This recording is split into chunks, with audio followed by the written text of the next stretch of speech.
નમસ્કાર, હું છું પ્રિયા અને તમે જોઈ રહ્યા છો જનતા કી જાણકારી ન્યૂઝ।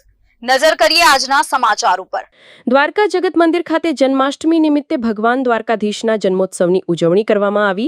હાલ જ્યારે જન્માષ્ટમીનો તહેવારો ચાલી રહ્યો છે અને ભગવાન દ્વારકાધીશના વધામણામાં ગણતરીના કલાકો જ બાકી છે, ત્યારે જગત મંદિર દ્વારકાધીશની નગરીમાં આખું દ્વારકા જાણે કૃષ્ણમય બની ગયું હોય અને નંદઘેર આનંદ ભયો જય કનૈયા લાલકીના નાદ સાથે લોકો કાનાના નાદ અને જય ઘોષ સાથે વાલાના વધામણા કરવા માટે આતુર બન્યા છે। જ્યારે ભગવાન દ્વારકાધીશનો આ 5552માં જન્મોત્સવ 12ના ટકોરે દેવભૂમિ દ્વારકા નગરીમાં જગત મંદિર ખાતે ઉજવવામાં આવ્યો હતો, જેમાં હજારોની સંખ્યામાં લોકોએ ભગવાન દ્વારકાધીશના જન્મને 12ના ટકોરે વધાવવામાં આવ્યા હતા।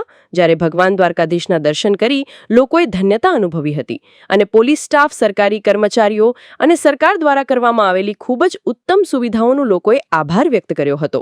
જ્યારે પ્રશાસન દ્વારા કરેલી હરેક સુવિધાઓ જેમ કે દર્શનાર્થીઓને તથા યાત્રીને કોઈ પણ જાતની અગવડ ન પડી હોય તેમ યાત્રિકો પણ ખુશી દર્શન કરી પ્રશંસાનો આભાર વ્યક્ત કર્યો હતો।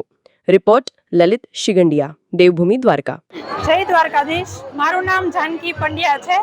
હું રાજકોટથી છેલ્લા 5 વર્ષથી દ્વારકાધીશના જન્માષ્ટમી નિમિત્તે દર્શન કરવા માટે આવું છું। તો આવી રીતે દર વર્ષે મને દ્વારકાધીશ બોલાવે એવી દ્વારકાધીશના ચરણોમાં હું પ્રાર્થના કરું છું।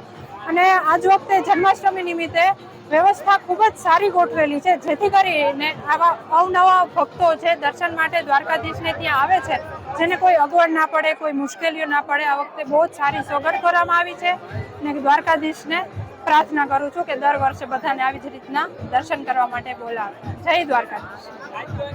હું શિવ ઠાકર, દ્વારકા તીર્થ પુરોહિત। આજે શ્રાવણ મહિનાની કૃષ્ણ પક્ષની આઠમના રોજ રાતના 12 વાગે રોહિણી નક્ષત્રમાં ભગવાન શ્રી દ્વારકાધીશનો જન્મ થાય છે। આજે દ્વારકાધીશ ભગવાનનો 5252મો જન્મોત્સવ છે। આજે આપ સૌ ભક્તો દિવ્યાંગ ન્યૂઝ માધ્યમથી આપણે દ્વારકા તીર્થમાં જોડાયેલા છે।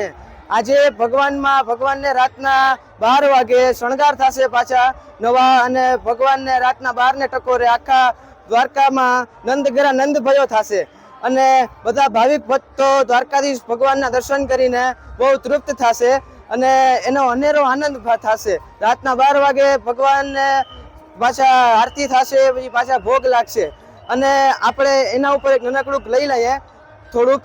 તો એના માટે હું કહેવા માંગીશ કે અષાઢ ઉચ્ચારમ મેઘ મલારમ બની બહારમ જલધારમ એદા દૂર ડકારમ મયુર પુકારમ તડિતા તારમ વિસ્તારમ નાલઈ સભારમ વ્યાસી અપારમ નંદકુમારમ નિરીખ્યારી કહે રાધે પ્યારી હું બલિહારી ગોકુળ આવો ગિરધારી રે જીરે ગોકુળ આવો ગિરધારી। આપ સૌને મારા જય દ્વારકાધીશ।